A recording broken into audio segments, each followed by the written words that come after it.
Good evening. We would like to call to order the December 13th meeting of the Town of Carver Planning Board at 7:05 PM. If we could all please rise for the Pledge of Allegiance.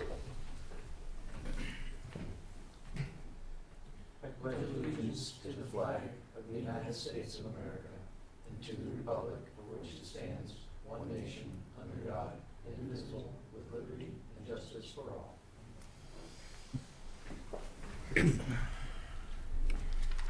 Thank you. Our first order of business is Jellystone Park, Cranberry Acres, 20 Shoestring Road. Minor modification to water park. May I interject for just Please. a moment here, sir? So there are a couple things that were on the agenda. I'd just like to point out to folks in case they're here for those particular issues. We received an application request, a request to continue Weather Vane until January 24th. We'll be voting on all those, but this is just for folks who might be in the room. I received a request for a continuance until January 10th for Slocum Gibbs. And late this afternoon, I got an email from Priolo asking for a continuance because he couldn't make it tonight.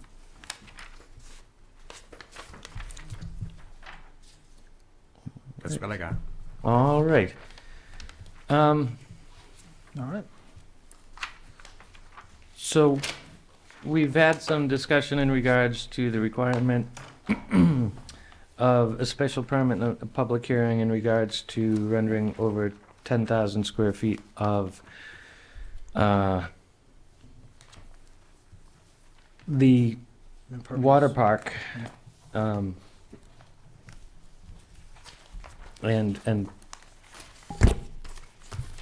So two things. Yeah. The applicant's here. yes, We did have a conversation with the building commissioner about this. And since then, Dan has looked at the plan and sharpened his pencil for how much area he's going to disturb. And with that, I'll turn it over to sure. Dan.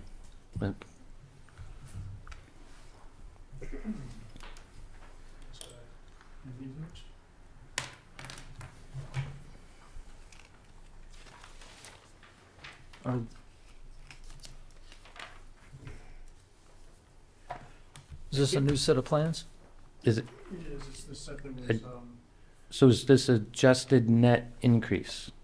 yes, it was below the. Yeah. This is what I was sent to, Sarandino last week. We had discussed it at the last meeting. Okay. So, It's the December 6th. Is that the one? this is December 6th. Oh, yeah, close it up. Thank you. This is the commission sheet.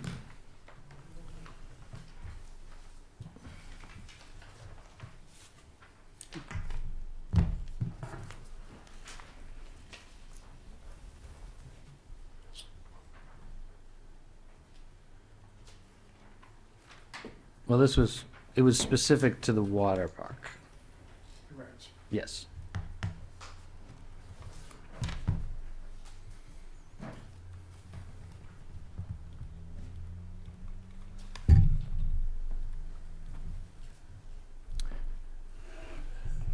For the record, I am Dan Flores with SFC Engineering, and I just handed out a calculation that I performed on the water park area, and it shows a net increase of impervious area of 3,416.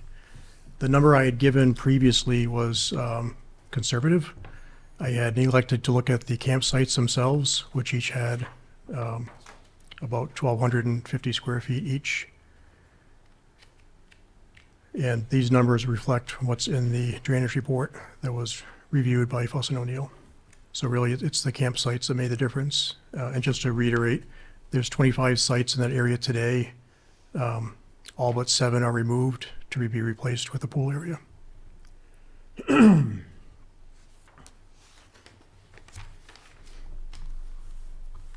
What was you said 1,250, each of the sites had 1,250 square feet of impervious surface? Yeah, and that's approximately 12 by 60. Were they paved? They were a gravel pad. They were, just as a gravel road is considered impervious. okay. All right.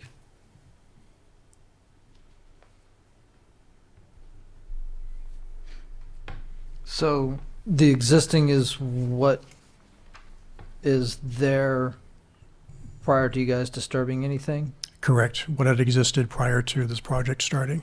Gotcha. Okay. And this is looking at the area of that pool area, not the entire site. Okay. Fuss and O'Neill has had a chance to weigh in? On this, they have not, I've not sent this to them yet. Andy's on his way, he's running a little late. Oh, okay. But I don't believe he's seen these because I just saw them. I couldn't hear you, Tom. I don't believe that Andy's seen them because I just saw them.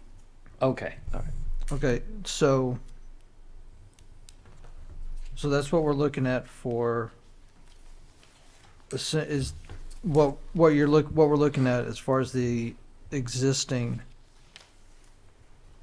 that was for the entire site or just around the pool area? Just the pool project area. Okay.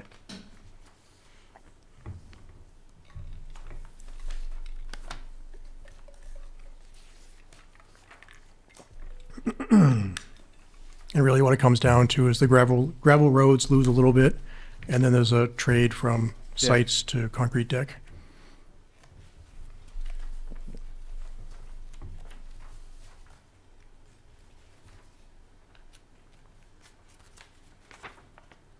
Net increase of 3,400. All right. Not surprising. Why? Did you have one that? No, there's one in the box here. Oh. Yeah, so it points out the one that was in our books here. 12-8. The one that I had was same Yeah, day. we can we make the reminder, even though our executive's here, so people can hear who might be watching on TV? Yeah, speak into that's the mic. right. That's what I was trying to say is the ones that were in our books. They were the same date, 12/6.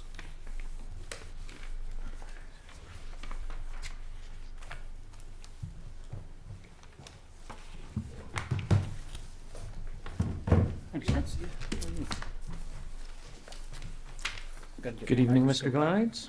Evening. So is that light?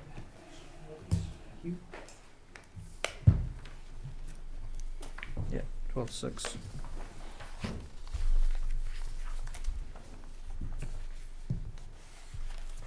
Yeah.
Mr. Glines, have you had a chance to look at the calculations in regards to the impervious areas? The microphone. Andy Glines, Fuss O'Neill, civil engineering consultant for the town. This is my first time seeing the breakdown in the spreadsheet here, but based on my understanding of the plans, I can say that the rough numbers seem appropriate for the change, but we haven't done our own takeoffs to verify any of the numbers. So I can't say definitively that the numbers here are correct, but based on my review of the plan set, they seem appropriate. And if I could just jump in, basically, the number I gave originally, I elected to look at the campsites. So my pre and post was missing the campsites. Those are included in the drainage report as impervious. Those are added in, and that's where the difference comes from what I had originally stated to now.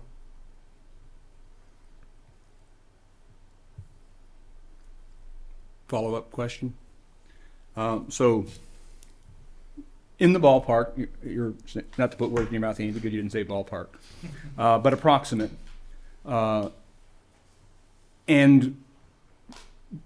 But not likely to be 3 times off, because they were 10,000 square foot, that's the threshold. So it looks like we're likely well under that 10,000. Based on a first blush look. And I guess just so I clarify, the intent is that you're looking at the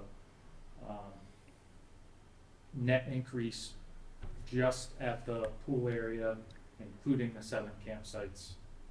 Correct. Adjacent to the pool area. And basically, on this plan on the screen there, sorry, on the plan on the screen behind you, it's basically bounded by the road that exists today, comes around, down.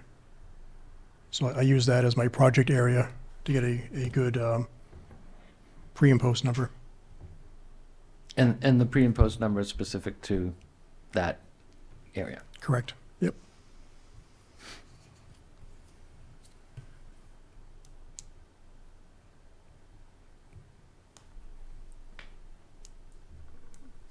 So,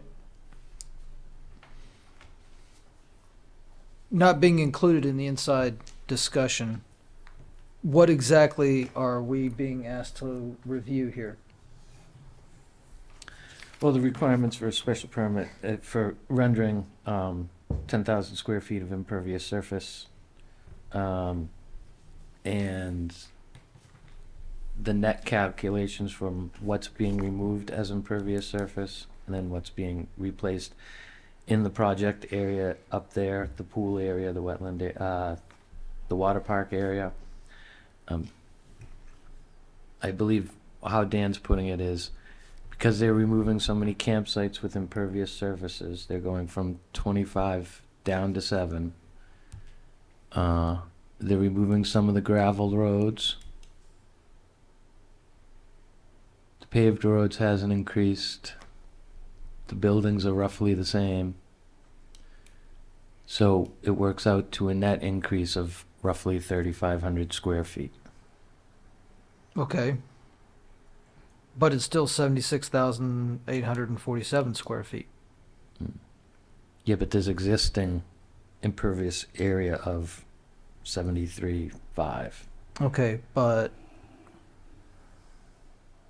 any uses where more than 10,000 square feet of any lot would be rendered impervious, excluding roadways. If we're looking at the bylaw on the face of the bylaw, that's 76,000 square feet that are rendered impervious. Right. Currently, 73,431 feet have been permitted, but the road shouldn't be included in this calculation because it excludes roads. Which would exclude the gravel road and the paved road, right? There was no increase to the paved road, so yes, it would exclude the gravel road. So then we're looking at around 50,000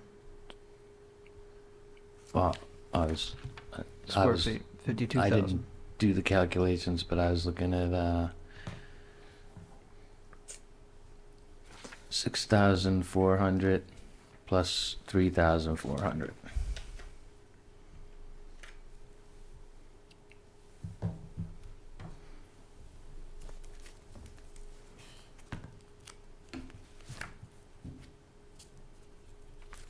Which is cutting it a little close, but under the 10,000 square feet appears. I'd have to do my, Wait a minute.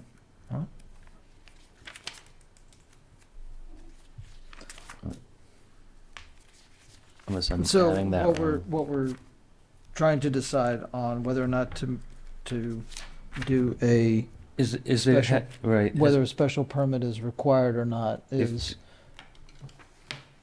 whether they're increasing.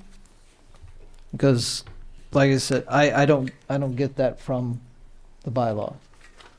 10,000 or more is impervious, special permit. Not a net increase. No, please, refresh me, because, So, 4341, any uses where more than 10,000 square feet of any lot would be rendered impervious, excluding roadways. That right there. So 4340, which starts the whole thing off, if in the judgment of the planning board, the design and operation standards in section 4360 are satisfied, the following uses may be allowed upon issuance of a special permit from the planning board and subject to such conditions as planning board may impose. Failure to comply with the terms and conditions of the special permit shall be grounds for revocation of said permit. 4341, any uses where more than 10,000 square feet of any lot would be rendered impervious, excluding roadways. right, and currently, there are extensive impervious surfaces in the area. So would the increase be of 10,000 or more? And if you exclude the Um, roads,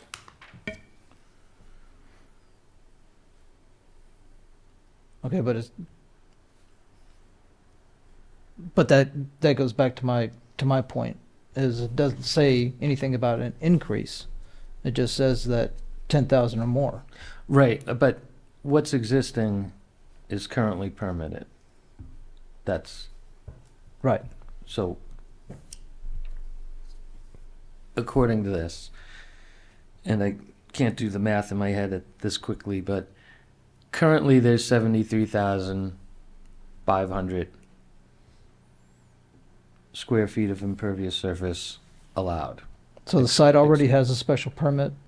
Well, they've already been permitted for this site and the use as existing, and it has been in existence for more than 7 years. Correct. More than 7 years, so excluding, so currently they are allowed this 73,431 minus the roadways under this. Now, are they increasing it to, are they increasing the impervious surfaces by 10,000 square feet is how I understand. Are they adding? Because currently they are allowed what's already there. Will they be adding 10,000 square feet or more? Well, And- according to what they're saying, they're only gonna be adding another 3,416 square feet. Right, but we have to exclude the. Well, if you roadway. exclude the gravel roads and the paved roads, then there's a net loss. Right. Then the impervious area becomes a net negative. 16. It goes If I from- may, Mr. Chair. Please. Andy Glines, Fuss and O'Neill. I was double checking the zoning bylaws myself to see if there was any clear Correction. clarification on rendered impervious. I wasn't able to locate one, but in my experience with regulations, not just in this municipality but others, rendered would be interpreted as an increase, where other regulations typically use the term disturbed if there's a 10,000 square foot disturbance where you may be repaving a road and then taking the same impervious area and then repaving it with this, disturbing 10,000 square feet and then repaving 10,000 square feet. Regulations usually use disturbed to, clarify that that would be, no net change, but going down to erodible soils and then ending up with an impervious surface again. Okay. In my opinion, the intent of this is rendered to be an increase, an additional impervious area. Yeah. But that said, Oh, I don't got see my anything numbers. clear in the bylaws that clarifies that definitively. Because my calculations say 9,780, which puts it slightly under the required, but we're gonna ask Mr. Glines to confirm that. If not right now. I can start the Jeopardy music. If the board would like to include a condition of approval, that we do our own takeoffs and verify these numbers, that's certainly something That- us and O'Neill can do. That's kind of where I was going with that.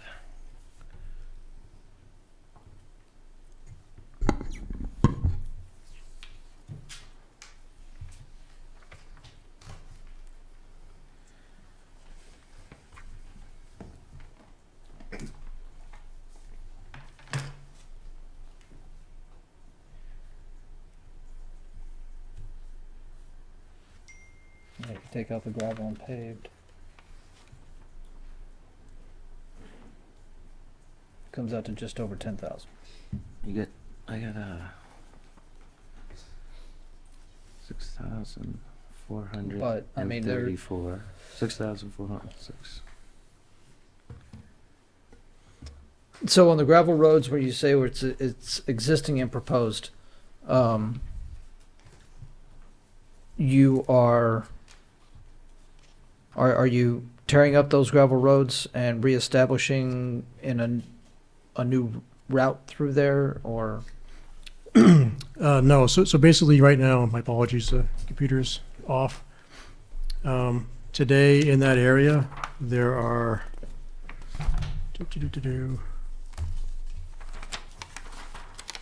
actually, if you look at the demolition plan, that might help. That shows the impact, but today there are 2 roads going through that area that that are being removed. You can see them hatched in red. Okay, yep. That's on sheet 3? Correct. Okay.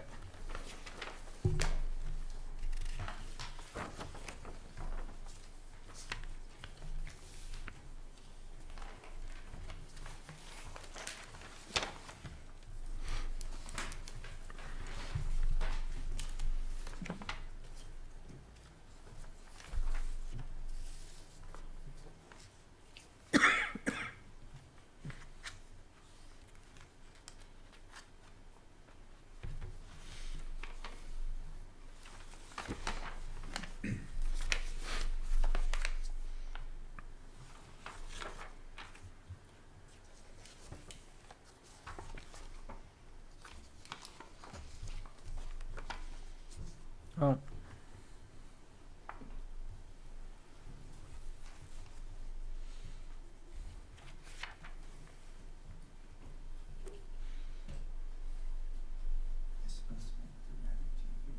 So at this point, what are we looking at as far as Well, I'm looking- procedural wise? We can approve the project on the condition that the numbers as presented are verified by our engineering firm, and should the numbers not tally appropriately, then they would have to come back for the special permit. Or, And just to clarify, What that means in the bylaw is the call of the building commissioner. While we all have our opinion, in the bylaw, the administration of the bylaw, it's the building commissioner's call on that. So In what sense is it the building commissioner's call on this? We're the ones permitting it. So,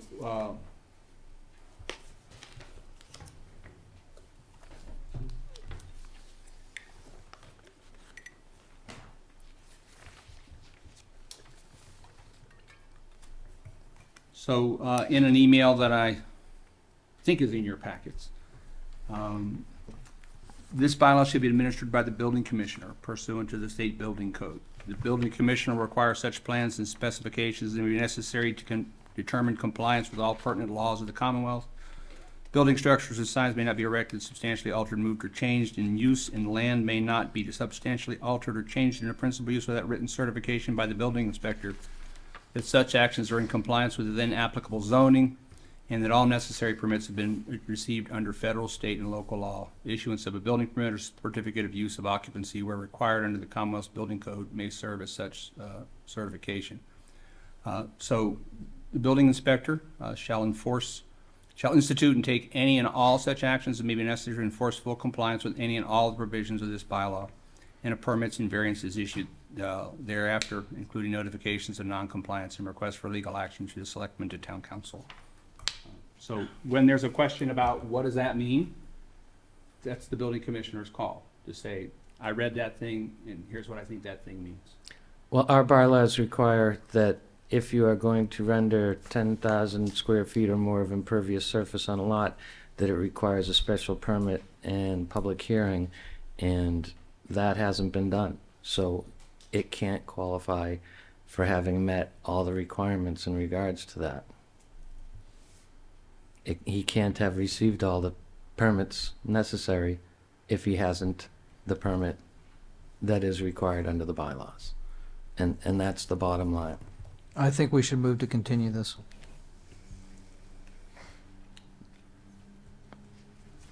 You would like to make a motion to continue this? I would like to, I On- would in like to what make a sense? motion to continue this so that Fuss and O'Neill and Mr. Glines can have Properly adequate, vet the, properly the vet the numbers and come back with a solid answer so that we don't have to deal with that would be issues. fine. So before we make that motion, can we talk about anything else that's on this plan? Sorry? Can we talk about anything else, the changes to the plan and the review that Klein's has done to date? In what sense? Did we get some new information in regards to this? Because frankly, I'm satisfied personally with where we're at on this. Did you send out anything recently? No additional comment memo has been issued from Fuss and O'Neill. We did receive some updated plans that addressed one of our recommendations about, it was item 5 on our memo dated November 22nd, where we recommended clarification on what the clearing limits for sites C1 through C7 were. So the applicants revised that clearing limit line, which now follows the eastern edge of the existing access road. All right, that memo's not in here.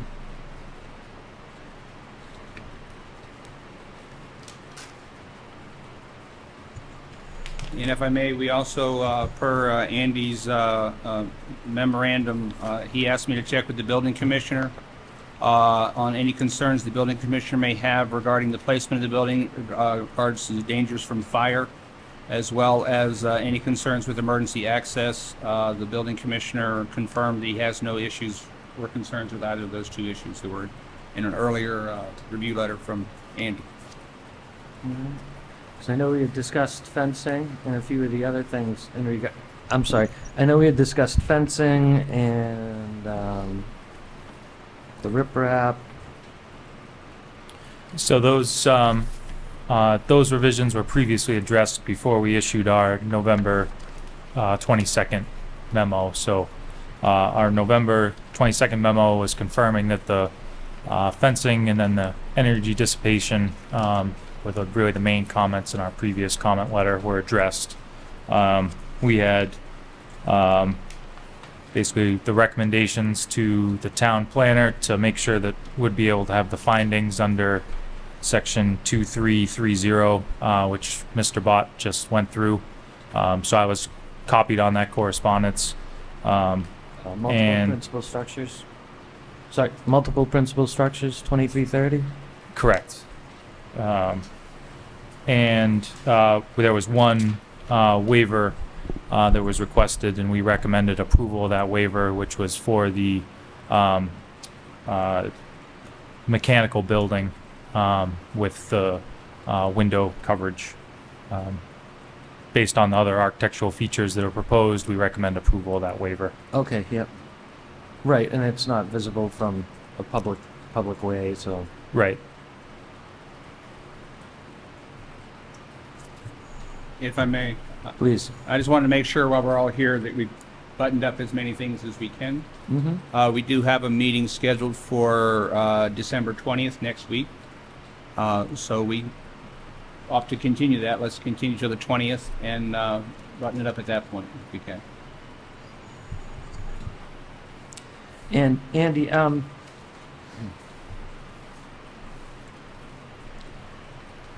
multiple principal structures.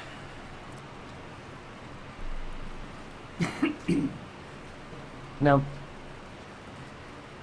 most of these were in existence prior. Are we increasing? I know we're getting rid of the pool building and putting up a laundry building. There's a mechanical building and I know the building official previously made a determination on this section for the original site plan review. Off the top of my head, I do not know the net change, if any, in structures, because there was some other buildings that were previously reviewed and approved prior to this minor modification request. I Now, don't is know it if that applicant has that information. is it just that that it wasn't requested in the original site it's- plan review? So it was approved under the original site plan, just because the mechanical building was proposed. I just wanted to cover my basis and Okay. make sure that that was included in the decision for this minor modification as well. All right. Because I thought we had It's, covered yeah, it so it- previously. the applicant was previously proposing a mechanical building as part of this. It's just, there wasn't any real supplemental information provided at that stage of the review process, so just wanted to. All right. So, your recommendation is that we should find findings in regards to the multiple principal structures and the exterior of the mechanical building. Correct. Um,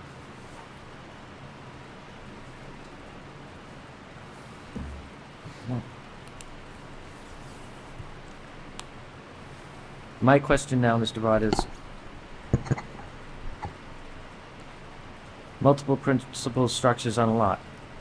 Does that fall under our purview, or the ZBA? It's under the planning board's purview. I think what the building commissioner had said in his email back,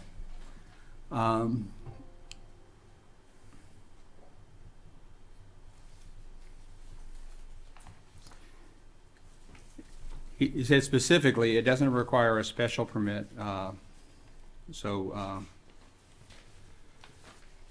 emailed him, Paul, can you shoot me back a brief reply confirming our conversation? The project won't require an additional special permit under section 4341.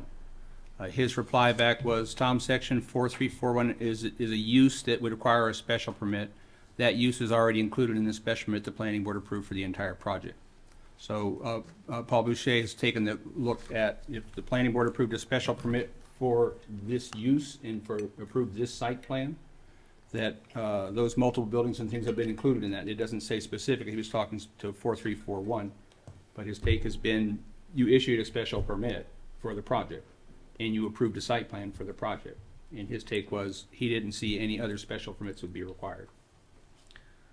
Right, but initially, when we approved for the use, says it right here, special permit allowing the use at their 2/22/22 meeting, along with the initial site plan. So our special permit was in regards to the usage, and that was approved. And I want to clarify, it also says that the applicant would have to return to the board with detailed plans of the campers-only water park, which is what initiated the concern with 4341. We did grant multiple principal structures in the original site plan review, and I thought, because I think we all were aware, and I'm just gonna check, that there were multiple principal structures, including the pavilion, a laundry building, and a mechanical building in regards to this.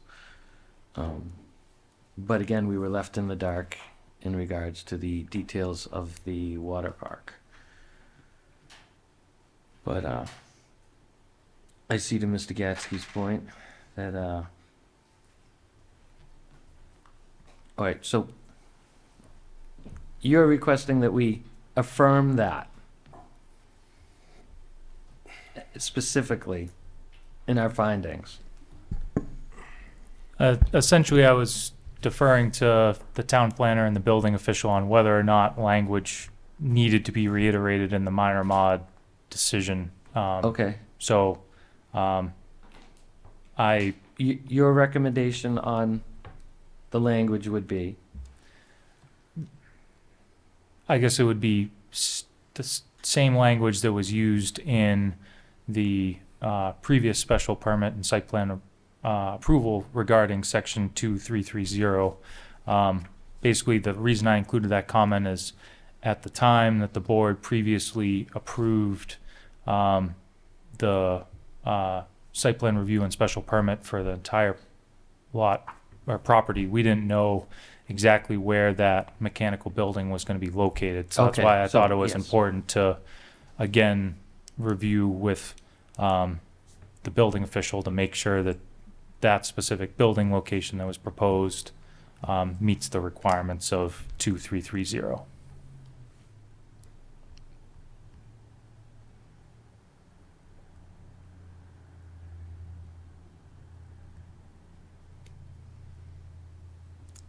And off the top of your head, you don't recall what section is the requirements for 15% windows and various breakouts? It is section 3167.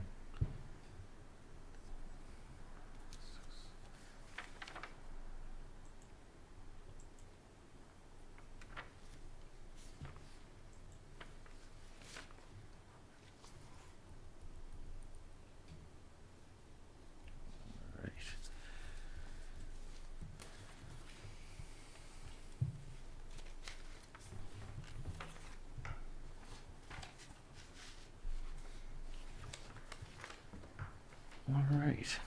All right. You got a motion on the floor? It hadn't quite been made, but Mr. Gatsky, the board will accept the motion if you're ready. Yes, I'd like to move that we continue this hearing to allow Fuss and O'Neill time to address the new information from Jellystone. And you think you could have that by next Tuesday? Excellent. Okay. So continue to 12/20. Yes. Do I have a second? I'll second it. Seconded by Mr. Dion. So, all right, Discussion? thank you. Yes, discussion, please. I don't have anything. No, we've already discussed anything tonight. I do, and I'm quite happy. I just want to button up the numbers and make sure We have to vote on that. that everybody's on the same page. Does Any anybody- further discussion?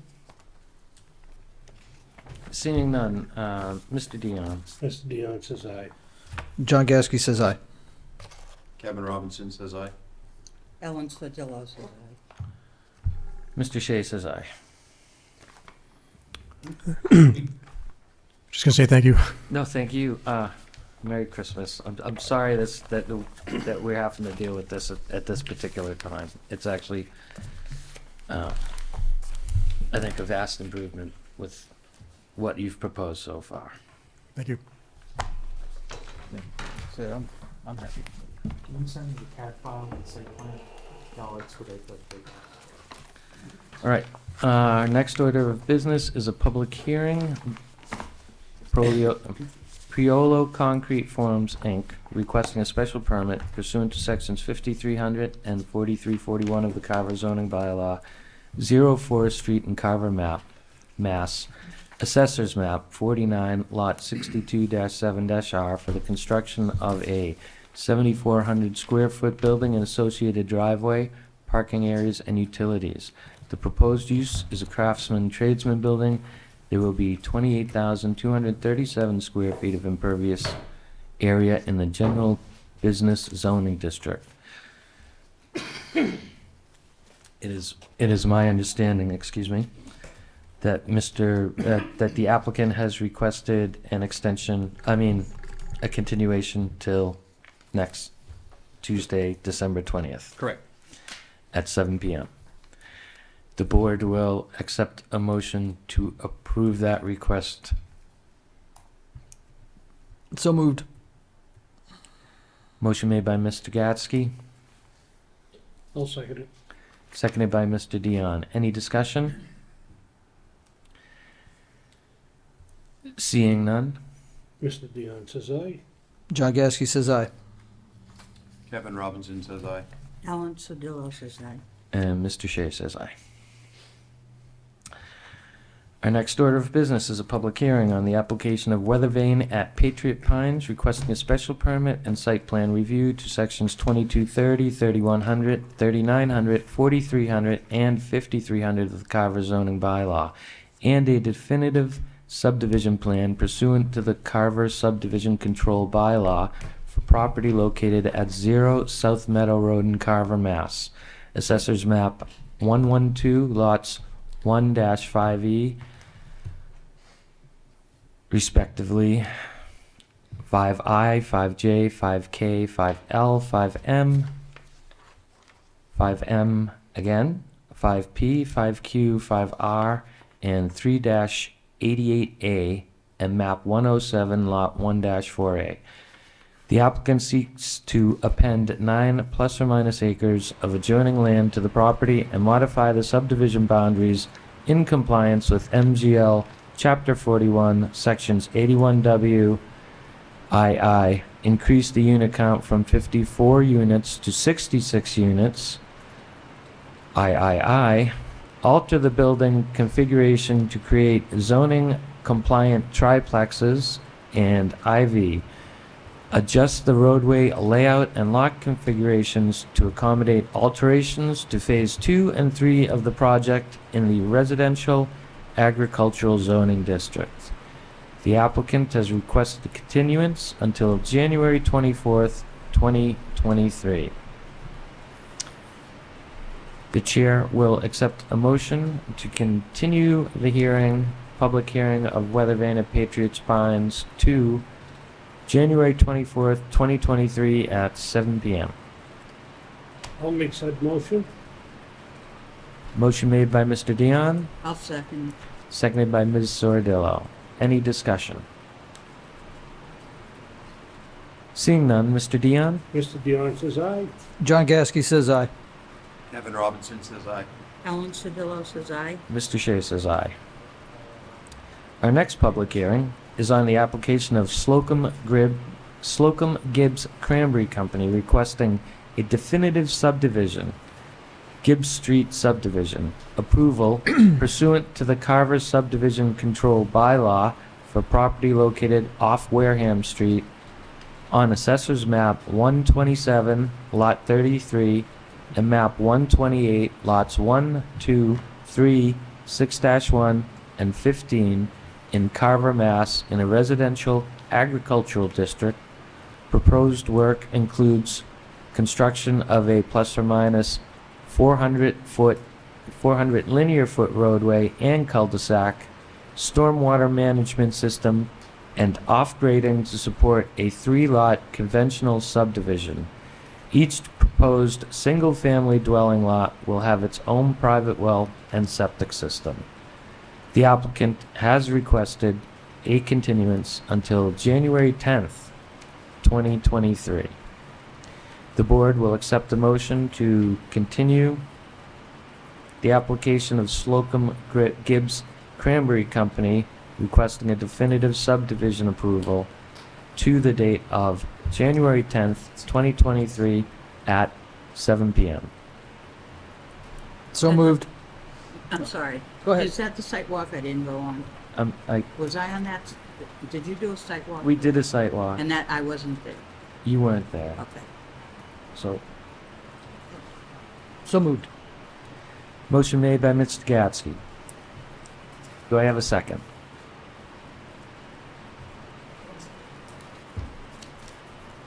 I'll second it. Seconded by Mr. Dion. Any further discussion? Seeing none. Mr. Dion. Mr. Dion says aye. John Gasky says aye. Kevin Robinson says aye. I can't vote anything special, right? Oh. Mr. Bott, Your brother? is Don not? Mr. Williams will get your day, I Oh, promise okay. you. It's But only, specific. you only vote on special permits in the absence or inability of one member to vote on it. And then the chairman appoints you and says, Don, today's your day, babe. And Thank you. then you're Thank you, voting. gentlemen. Tell them So- to vote. Mr. Shea says aye. All right.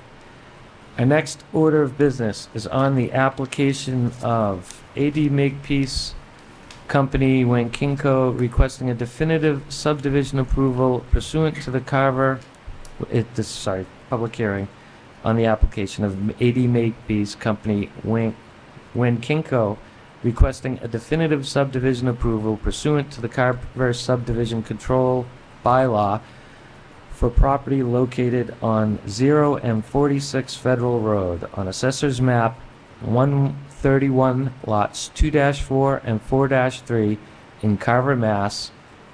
In a industrial A district.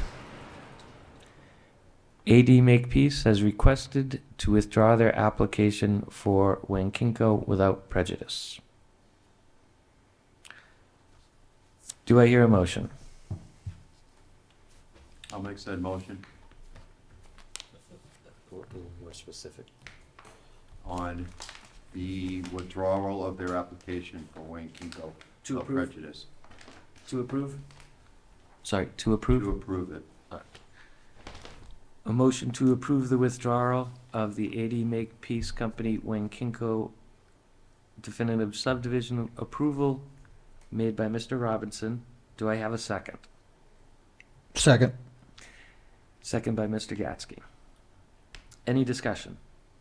Now, can we verify where this, with all the subdivisions that were I get that. put in? I believe it's on Federal Road. 0 and 46 Federal Road. Map 131, lots 2 and 4, 2-4 and 4-3.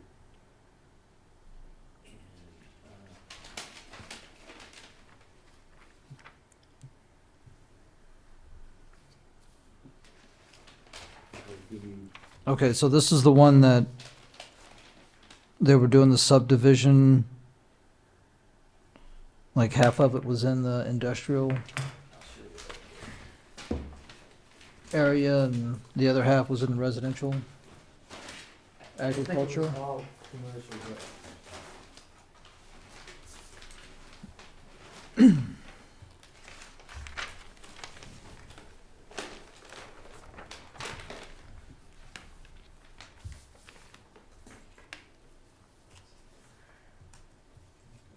industrial agricultural.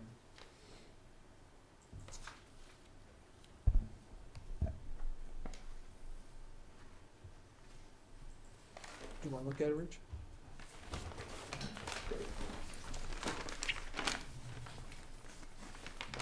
This ain't the one they cut. This, yeah, Discussion in? yeah, this microphone. is the one that, They kept moving around.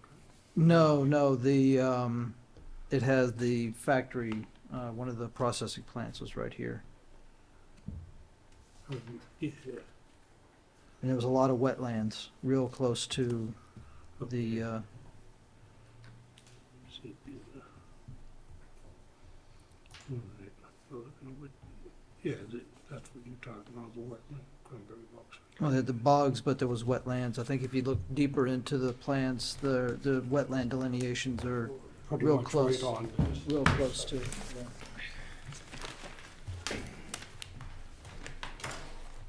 Oh, good. I know where it is. It's on the big screen.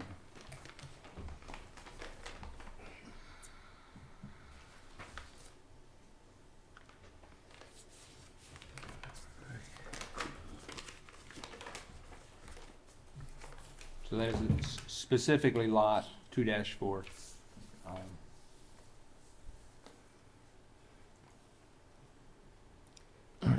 Any further discussion? A motion has been made.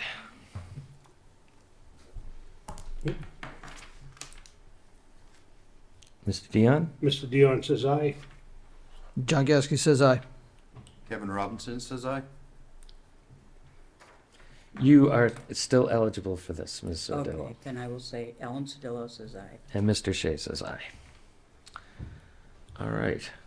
Articles for, our next order of business is articles for April 2023 town meeting. We had discussed a couple, including bringing the affordable housing in line with the transfer of development rights. So, give me just a moment if you would. Please. I started a list of what I had. We talked about it in the very last meeting. That, by the way, was not on the list. I knew you and I had talked about it in the office, but Oh, okay. things I got a paper trail on are easy for me to follow.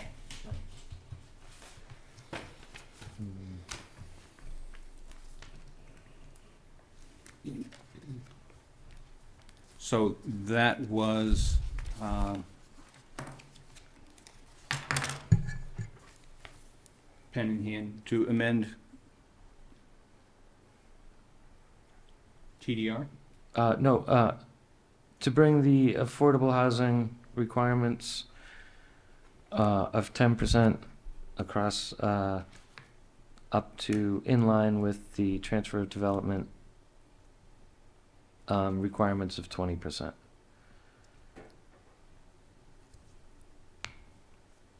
What article is that? That's what we're discussing for the town meeting. Because right now it's only 10%. Right, what article specifies that?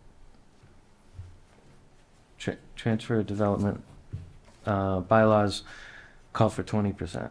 And, We have it in our bylaws as 10%, right? no, we have it, the TDRs were approved at the last town meeting at 20%. I would like to bring the affordable housing requirements into line with the transfer of development requirements of 20%. Currently, most of them are at 10%, which doesn't really help the town at all. Okay, so what zoning articles will we be affecting with that? It would, well, that's something that we have to sit down as a planning board and discuss, but it's probably gonna include, conservation subdivision, please. I was going to say, because this is due the 23rd and the board has 2 meetings, we can put a sharper pencil on some of these things. To drill down in specifically which of those sections of the bylaw it is, but I don't have them in front of me. Right. Okay. So right now, amend affordable housing of 10% to 20% to align with TDR is the note I have. Right.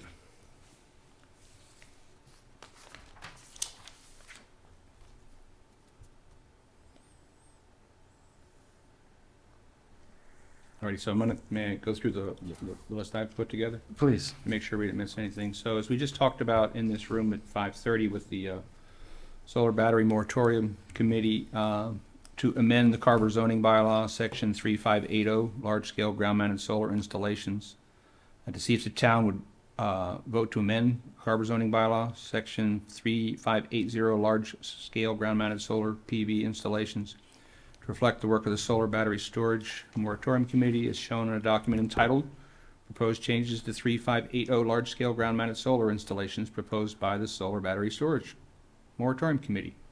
So this is a placeholder article, and oftentimes when we have something that's larger like that, we refer to a document. So we'll have this for the select board to say, we're gonna fix solar. So that's one of the articles that I had we had some discussion about. The next being amend section 2230 use regulation schedules regarding battery storage, and amend Article 6 definitions, and amend the Carver zoning bylaw to identify areas for such use, including a new section on energy storage facilities. Right, now, we voted on that in the last meeting. Do we, as the planning board, need to vote to put a placeholder? I think it's great for both committees to say, because it looks like, oh, this is important. So I think it's a Right, perfectly, because they're an advisory committee, so, yep. Yeah. we're- a perfectly That's- reasonable thing yes. to do. I mean, I could submit it myself as the Well, no, town planner, but I like to have Yeah. I think boards and it- groups and people who live here do those sort of things. I think it would be best to do it through us. We will be holding the public hearing in regards to both of Right, those right. items. And as we talked about in the last meeting, particularly with the solar bylaw, whatever shakes out of the committee, we'll send that to town council, because of the very narrow lane we have to deal with in amending the solar bylaw with the Commonwealth's thumb on the scale. So whatever those recommendations are to that group, we'll send to town council. That comes back to the planning board for their hearings in likely February or March for those bylaw changes. And as I advise on a pretty regular basis, because of that narrow lane, if folks decide that whatever's proposed and somebody wants to make a change on the floor at town meeting and says, you know, this is, we want considerably different changes, then those changes, all changes are on the floor at town meeting are sort of a high wire act. Are we in the scope of the article, or are we outside of the scope of the article? But I think that somebody who decides to sort of decide on the floor at town meeting, we need wholesale change, that's likely to get thrown out by the AG, and we'll have the bylaw that we have. So it's, I won't say surgical because I got no surgery skills, but a narrow lane that we're traveling in there. So that was the second for battery storage. Third article I have here is to amend the zoning map to correct previous zoning changes not reflected in the current 2015 zoning map. There have been a number of things on our map that have looked like they either didn't get changed from previous town meeting votes, and there apparently are a couple of parcels that some map maker changed the color on. Nobody voted to change them, and they just got changed when somebody reprinted the map. So because it's the official zoning map, I always bring those, and these are more clerical errors, Scrivener errors that we're talking about at this point, to go back and look at what's been changed and what the zoning map should actually reflect. So those aren't anything proposed new, that's just cleaning up the stuff that we've already got on our plate.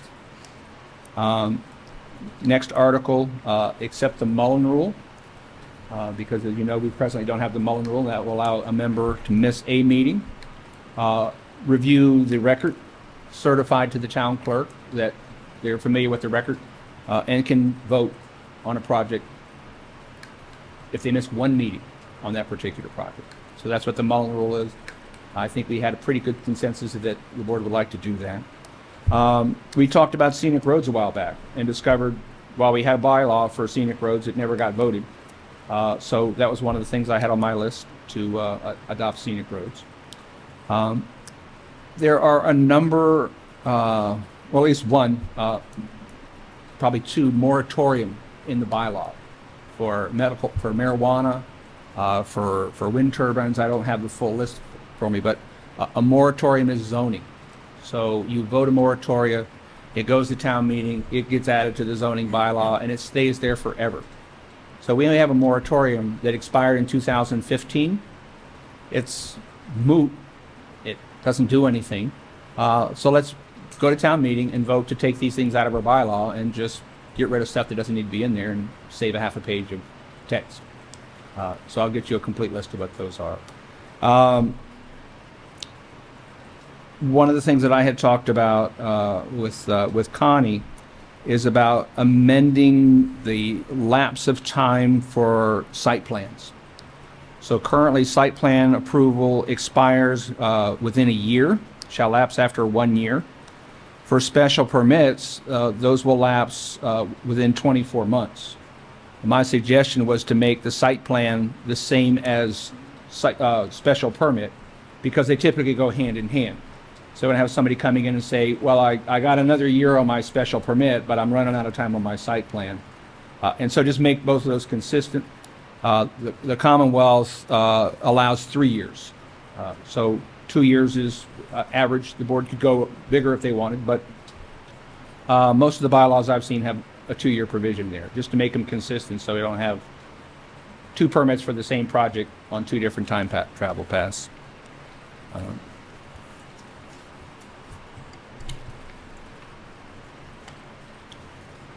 Don't we, though, generally approve a special permit first and then go into the site plan review, or? We do the special permit and the site plan review in conjunction Yeah. when we approve it, Okay. but it's something we'll have to discuss.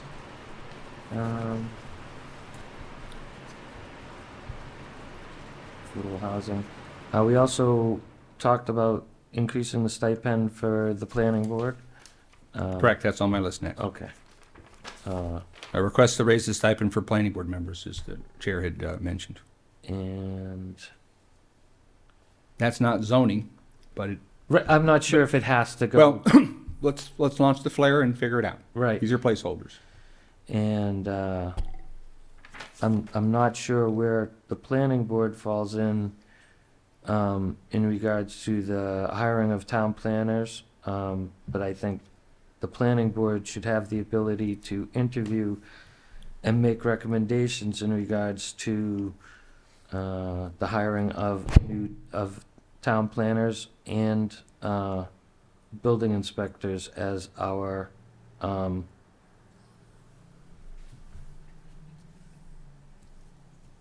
as the building inspector is our enforcement officer.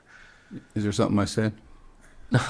No, you already got the position, All right, Tom. just check There's it. no fighting for Just that. checking. But you might move on to bigger and better pastures. You might run for Senate. Nobody stays forever. Building inspector, Cemeteries are filled with indispensable people. except for Santa Claus. I hear he's pretty timeless. All right. I have a question.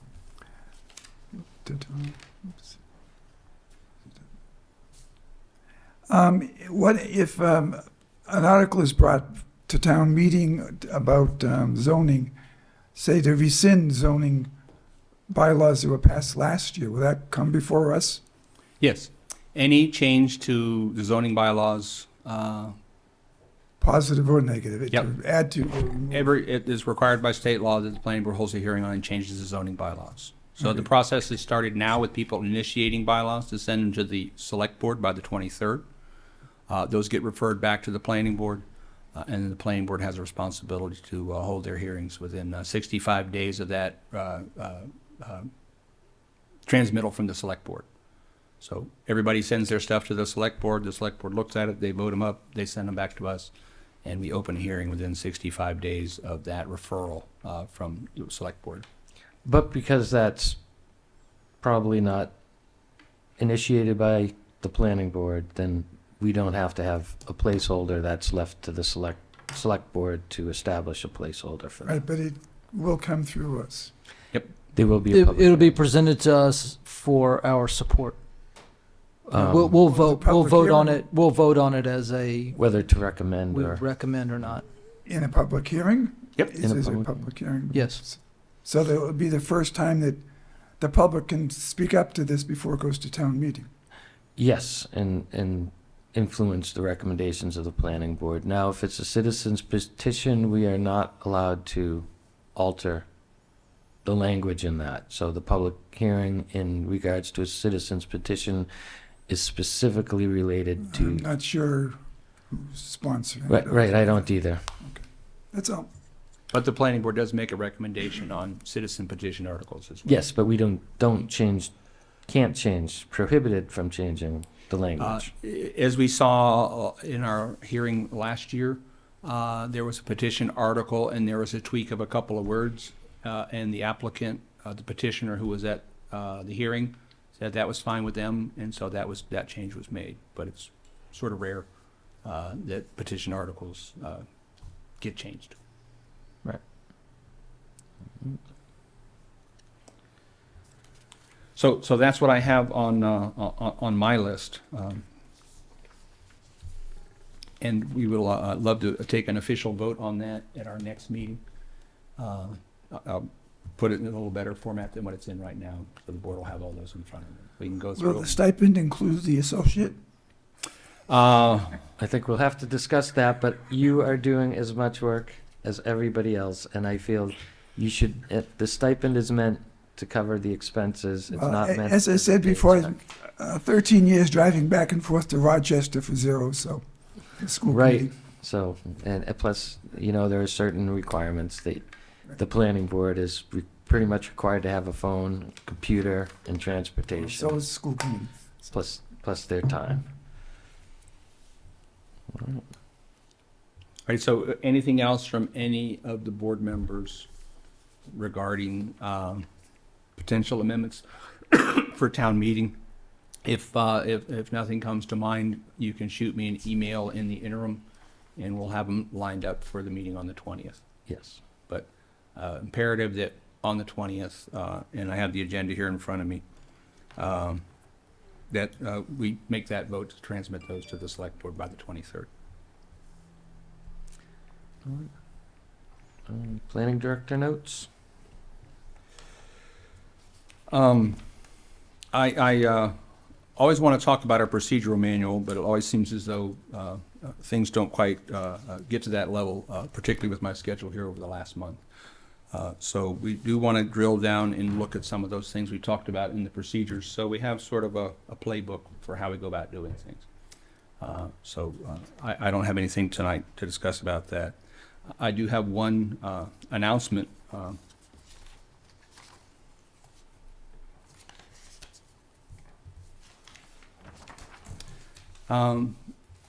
About Wreaths Across America Day. Wreaths Across America is a nonprofit that provides in December wreaths for headstones in national cemeteries. Saturday, December 17th is National Wreath Day across America, when volunteers gather at national cemeteries to lay wreaths to honor the fallen. It's something I found out a few years ago while visiting my brother, George J. Vaught III's, his grave in Arlington National Cemetery at Christmas. This annual tribute, according to their website, went on quietly for several years until 2005, when a photo of the stones at Arlington adorned with the wreaths and covered in snow was circulated on the internet, and suddenly the project received national attention. Wreaths Across America has an annual escort. It includes 13 trucks filled with veterans' wreaths. They left Jaffrey, New Hampshire last night and are in Connecticut and New Jersey today. While I'll not be able to get to Arlington or Jacksonville National Cemetery, where my father, George J. Bott Jr., and soon my mother, Maggie, are buried, made it a point in recent years to go to Bourne National Cemetery, and I will be there again at noon this Saturday. My family members were not killed in a conflict, but I am moved by this quote by Pierre Kagelson, who said, "To be killed in war is not the worst that can happen. To be lost is not the worst that can happen. To be forgotten is the worst. So, if you're in the neighborhood, come to Bourne. There's a lot of people down there. There's not shorter volunteers. There's a lot of wreaths. It's a pretty cool thing. And what's the exact date? Saturday, December 17th. Saturday, December 7th. So, They start at noon. yes, And this coming Saturday. this coming Saturday. And like I said, it's a great day to walk around and see things you didn't know were in the neighborhood. It's Yeah, great. It's a great Thank you day. for bringing that up, actually. I have friends that do participate. And it should have been more on my mind. Planning board member notes? No? Minutes. The board will accept a motion to approve the amended minutes of 11/1/2022.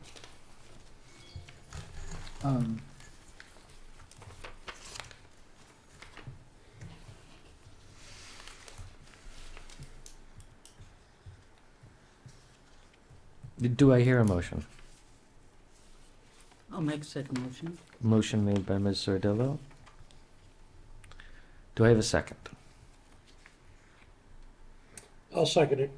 Seconded by Mr. Dion. It's open for discussion.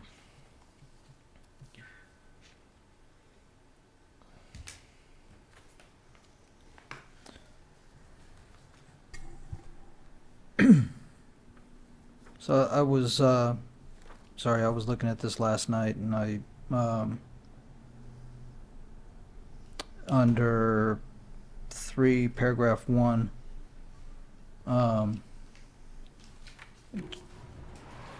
something that I think should have been in there was referring to Mr. Bott stating that in order to appeal, we would have to go through the town administrator to engage town council.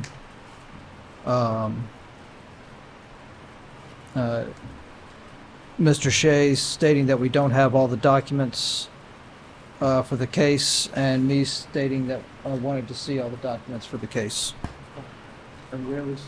That was the special permit number 3, paragraph 1. It's right at the right. Did you have that something printed up? I wrote it down.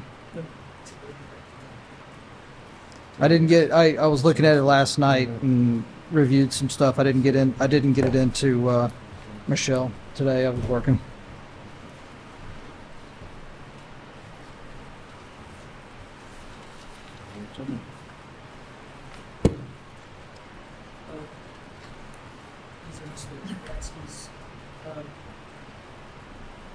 Recommended edits.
If you could pass him to Mr. Williams, he may not have a vote, but Okay. we encourage participation by all our members. I'm not complaining on the next one.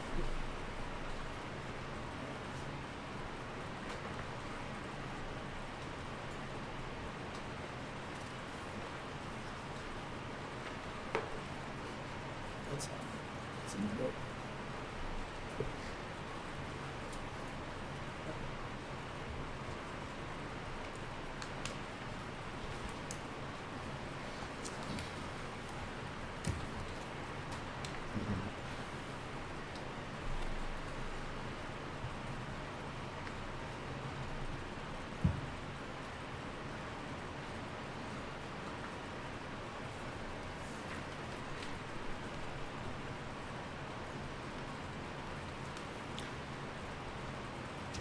Are those acceptable to everybody? Then I would ask the original maker of the motion to amend the motion to include Mr. Gatsky's edits.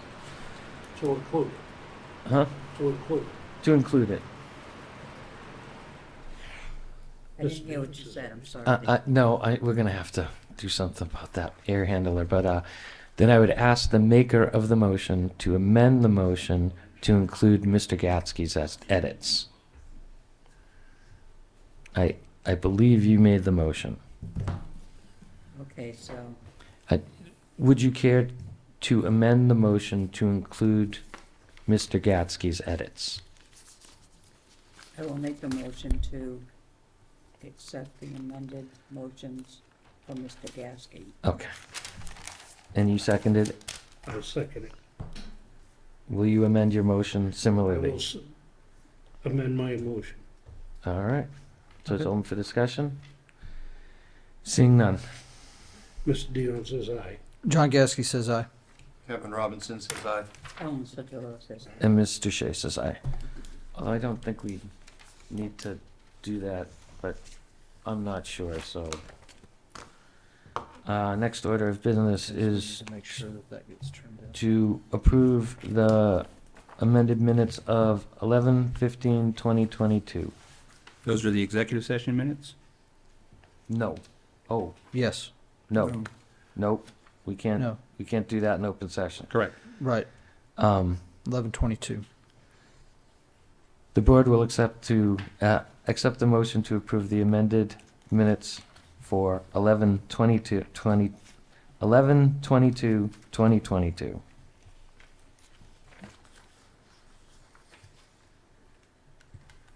So moved.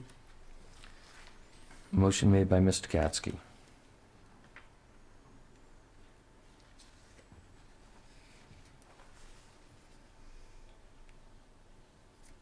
Do I have a second?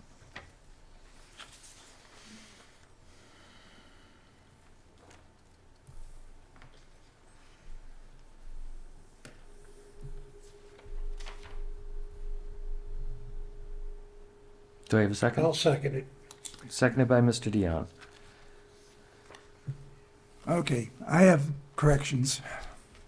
Top of page 5 and the top of page 6, it has me listed as voting, and it does not have Mr. Shea's vote in either case.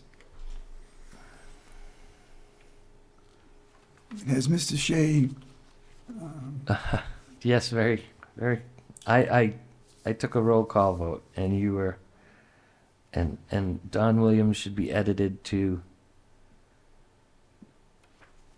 Mr. Shea, Chairman Shea, and then on top of page 6 also, right, they're both the same thing. I see that. That's the first time I corrected papers in 13 years, so. You haven't lost a step. All right. Is that acceptable to the board? Yes. All right. So the motion is to approve the amended minutes as proposed, including Mr. Williams. No discussion. Mr. Dion. Mr. Dion says aye. John Gasky says aye. Kevin Robinson says aye. Ellen Sotelo says aye. Mr. Shea says aye.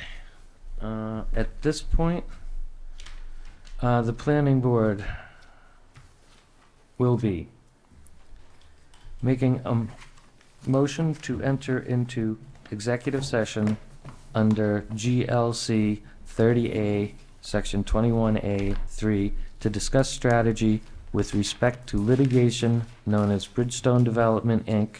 versus the Planning Board of the Town of Carver, Massachusetts Land Court, docket number 22 MISC 000563. Votes may be taken, and to approve the minutes of the executive session of That should be 11:15. 11/15/2022. The board will not be returning to open session. And as you know, Mr. Chairman, that is a roll call vote Yes. to go into executive session and to leave. Do I hear a motion? So moved. Motion made by Mr. Gatsky, Second. seconded by Ms. Sordillo. Mr. Dion says aye. John Gasky says aye. Kevin Robinson says aye. Ellen Sodillo says aye. And Mr. Shea says aye. Thank you very much. Have a happy holiday.